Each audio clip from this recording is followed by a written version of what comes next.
ayan guys, nandito kami ngayon and waiting kami dun sa aming ibang kasama para mamaya ay makakain tayo doon sa Rias Buffet dito sa may General Rias, Cavite.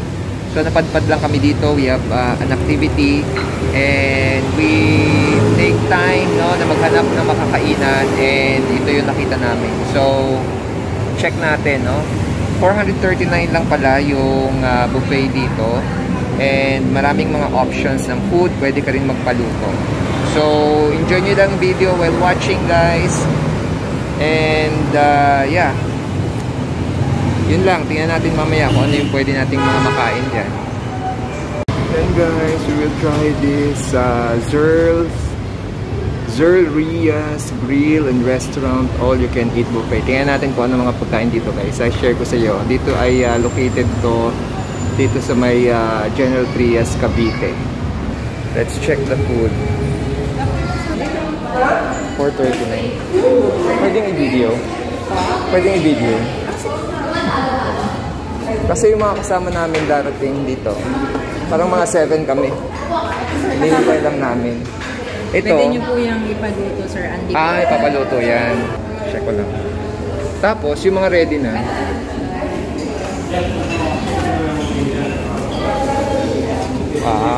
Okay. Ito sir, papalitan po ng fresh lumpia. Okay. Fresh lumpia. Kuha ko lang.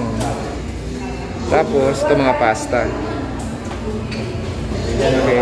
Ito, roast beef, pork steak, and kare-kare. Okay, tingnan natin yung iba pa. Ito ay lechong kawali. Lechong kawali po, minsan po lechong ulo. Tapos may salad section.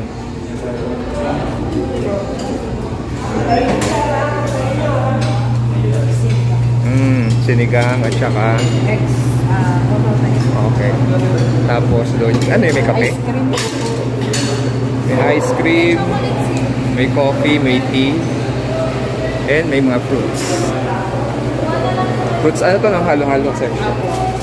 Sige, nandiyan kami sa kabila hinihintay lang namin yung kasama namin. Punta kami. 439. Thank you. So yun guys, napakabait naman nung kanilang staff doon. Very accommodating. Sige mamaya, let's see at kumain tayo doon.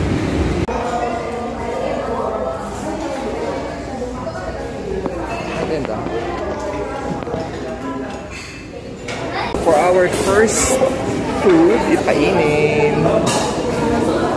Kuha natin to. For 439, they have roast beef. Yan, dinakdakan, tempura, and meron din silang lechong kawali. Let's enjoy the food. So, ayan guys, meron din silang mga seafoods doon, like this one, shrimp, and the mussels. Actually, pwede rin kayo magpaluto. Marami kami nakain, na pagkain doon. Medyo hindi ko pala nalagyan ng ending, but nonetheless, so far, very sulit na siya sa 439 if you'll be dropping by dito sa may Cavite. Talagang ang dami-daming options ng food na pwede nyo makain.